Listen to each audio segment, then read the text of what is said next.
Bom dia, vamos orar. Pai nosso que estais nos céus, santificado seja o vosso nome. Venha a nós o vosso reino, seja feita a vossa vontade, assim na terra como no céu. O pão nosso de cada dia dai-nos hoje, perdoa nossas dívidas, assim como perdoamos os nossos devedores. Não nos deixeis cair em tentações e livra-nos do mal. Senhor Jesus, nosso divino mestre, nosso amigo e irmão, nos encontramos mais uma vez reunidos em vosso nome para mais um estudo do Evangelho, para mais um aprendizado daquilo que seria a nossa conduta ideal, a necessidade que temos da nossa evolução espiritual, que nos faz procurar cada vez mais a Deus e aos teus ensinos.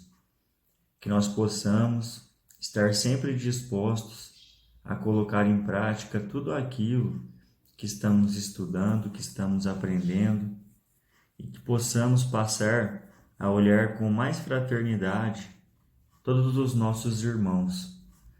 Pedimos também por todos aqueles que estão passando por dificuldades nesse momento, que possam receber as vibrações de paz, de harmonia, de tranquilidade.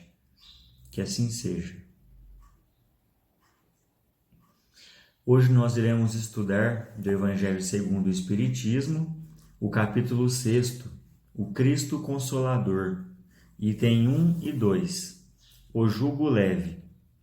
Vinde a mim, todos vós que estáis aflitos e sobrecarregados, que eu vos aliviarei. Tomai sobre vós o meu jugo e aprendei comigo, que sou brando e humilde de coração, e achareis repouso para vossas almas, pois é suave o meu jugo e leve o meu fardo. Todos os sofrimentos, misérias, decepções, dores físicas, perda de seres amados, encontram consolação na fé no futuro, na confiança na justiça de Deus, que o Cristo veio ensinar aos homens. Sobre aquele que, ao contrário, nada espera após esta vida, ou que simplesmente duvida, as aflições caem com todo o seu peso e nenhuma esperança lhe mitiga o amargor. Foi isso que levou a Jesus a dizer: Vinde a mim, todos vós que estáis fatigados, que eu vos aliviarei. Entretanto, faz depender de uma condição a sua assistência e a felicidade que promete aos aflitos. Essa condição está na lei por ele ensinada. Seu jugo é a observância dessa lei, mas esse jugo é leve e a lei é suave, pois que apenas impõe como dever o amor e a caridade. Este item do Evangelho a respeito do jugo, quando Jesus nos diz que nós jamais passaremos por uma dificuldade que nós não suportamos, ainda é de difícil compreensão para a maioria de nós, porque quando nós estamos em sofrimento, nas dificuldades, nós temos dificuldade em perceber que aquela dificuldade, aquele sofrimento que estamos passando, irá nos causar uma evolução se nós soubermos passar por aquilo.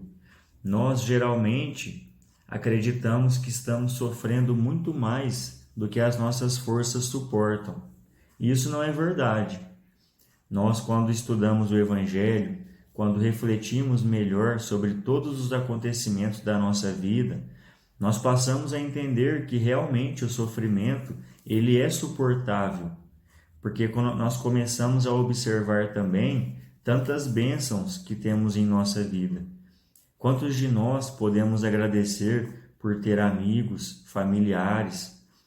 Nós temos as dificuldades, mas nós temos pessoas por perto que estão sempre dispostas a nos auxiliar, pessoas que realmente gostam de nós.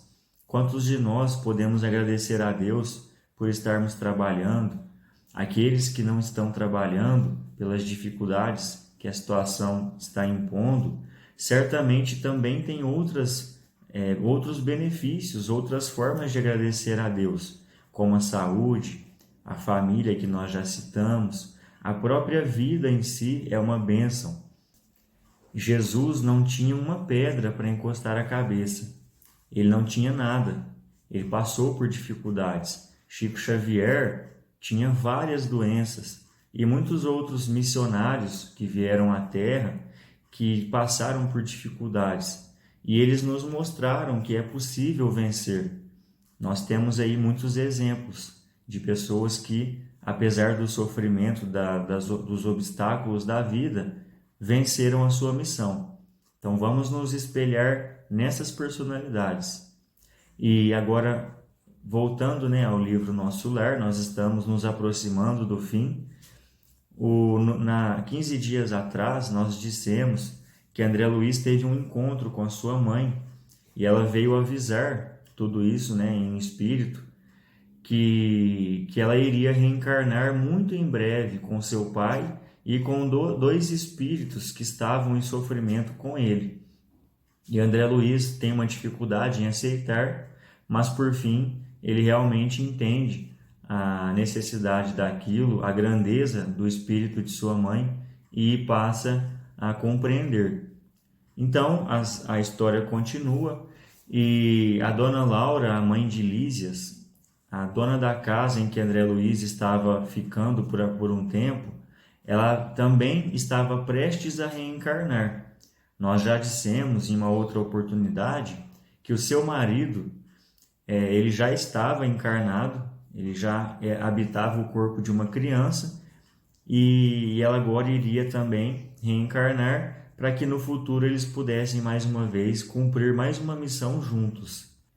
Nosso lar é uma colônia completamente organizada e eles possuem também um departamento de contas responsável por organizar o tempo de trabalho das pessoas que estão ali, os espíritos, E eles entregam à dona Laura uma notificação onde estava ali detalhado todo o tempo de trabalho que ela havia oferecido a Nosso Lar e a tantos espíritos que estavam ali.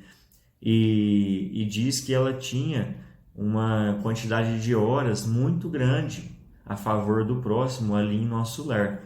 E isso trazia muitos méritos a ela e ela tinha mais direitos quando reencarnasse, por exemplo, de receber o auxílio de espíritos que estavam em Nosso Lar durante a sua encarnação. Então, os trabalhadores dos ministérios do auxílio e da regeneração fazem um evento, uma pequena festa na casa dela à noite para homenageá-la e para se despedirem. E aquele evento dura um certo tempo. André Luiz cita que havia músicas, flores, luzes, fora daquilo que nós vemos aqui na Terra, não porque Nosso Lar tem leis diferentes, mas porque o ambiente elevado permite que tudo isso irradie mais. E após um certo tempo, muitas daquelas famílias que estavam ali começaram a ir embora e os mais íntimos permaneceram ainda por mais um tempo. E o representante do do Departamento de Contas, que havia ido ali entregar aquela notificação para a dona Laura, ele também estava ali e eles estavam conversando. E ela avisa que em no máximo 2 dias ela já estaria em preparação para a sua reencarnação. E ela diz que estava pronta.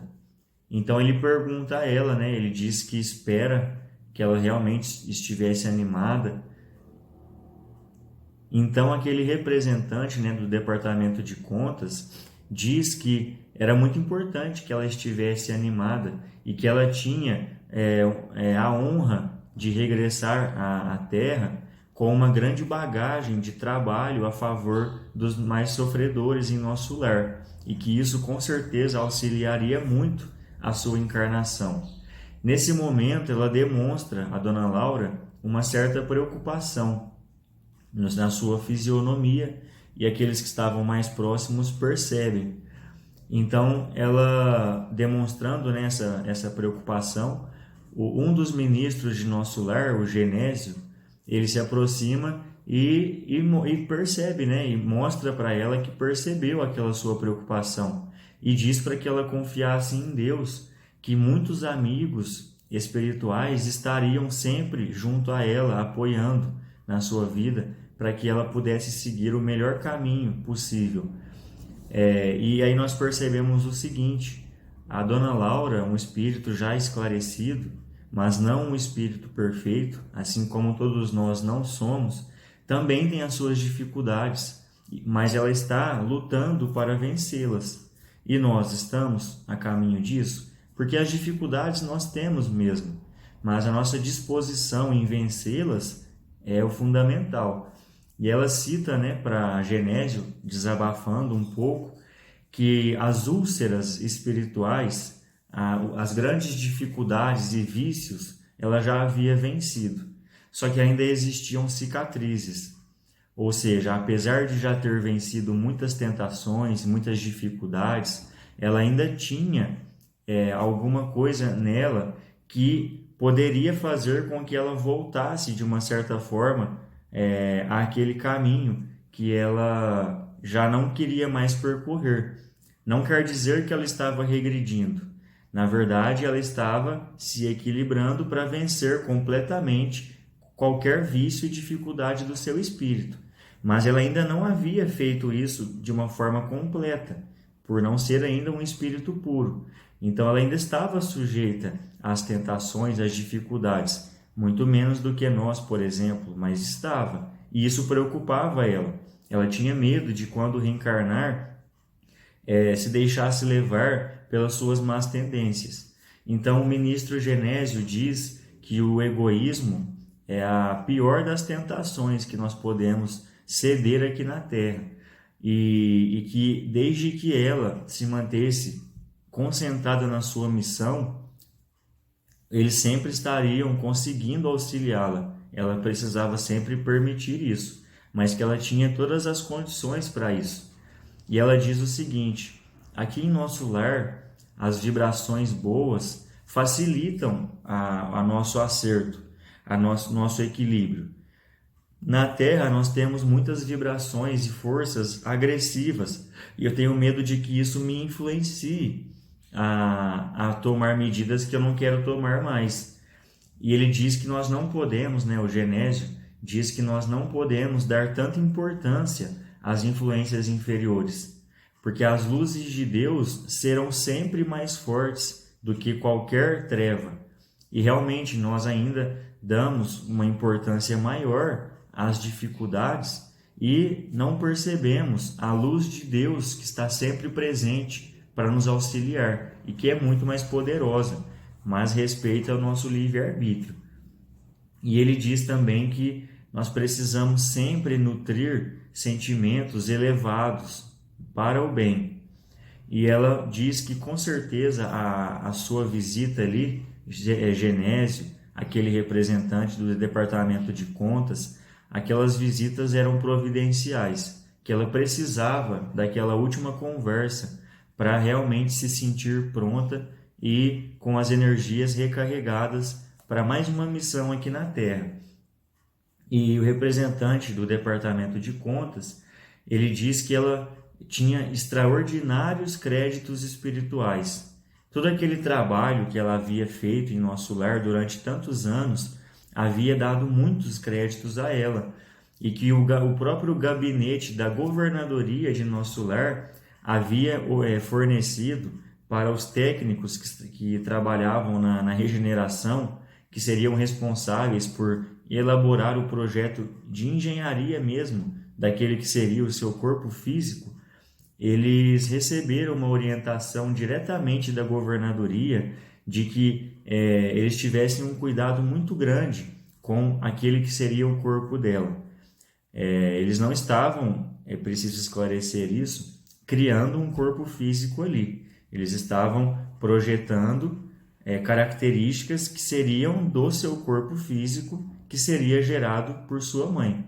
Tudo tem um planejamento antes e segue as leis naturais. A dona Laura diz que ela havia pedido esse auxílio porque ela queria realmente vencer de uma forma mais sublime, né? Da forma mais sublime possível naquela nova encarnação. E mais uma vez eles reforçam, né, que estarão sempre auxiliando. Nesse momento chega o Lísias, que era filho dela, né, grande amigo de André Luiz, e ele diz que ela precisava mesmo esquecer um pouco as preocupações e agradece, né, aquela conversa que eles haviam tido com ela. E ela diz que realmente eles tinham razão. Ela precisava cultivar mais a esperança em Deus. Ela estava se deixando entregar ao pessimismo e isso não faria bem. Então ela fica mais feliz. Eles não tocam mais naquele assunto. Eles apenas citam a questão da encarnação para falar sobre a necessidade de vencer e de se elevar. E ela diz a André Luiz, Dona Laura, que no próximo dia, né, no período da noite, eles teriam de novo um encontro na casa dela. Dessa vez realmente seria a despedida e que o marido dela, ela havia conseguido permissão no Ministério da Comunicação para que o espírito do marido dela, que estava encarnado, que ele em sonho estivesse ali presente e que seria um evento muito sublime. Então ele fica muito emocionado, né, com tudo aquilo, agradece profundamente e confirma que sim, que estará lá no próximo dia. E essa situação vocês irão conhecer melhor através do comentário do Brínio na semana que vem. Mais uma vez, obrigado pela atenção de todos e que todos tenhamos uma ótima semana.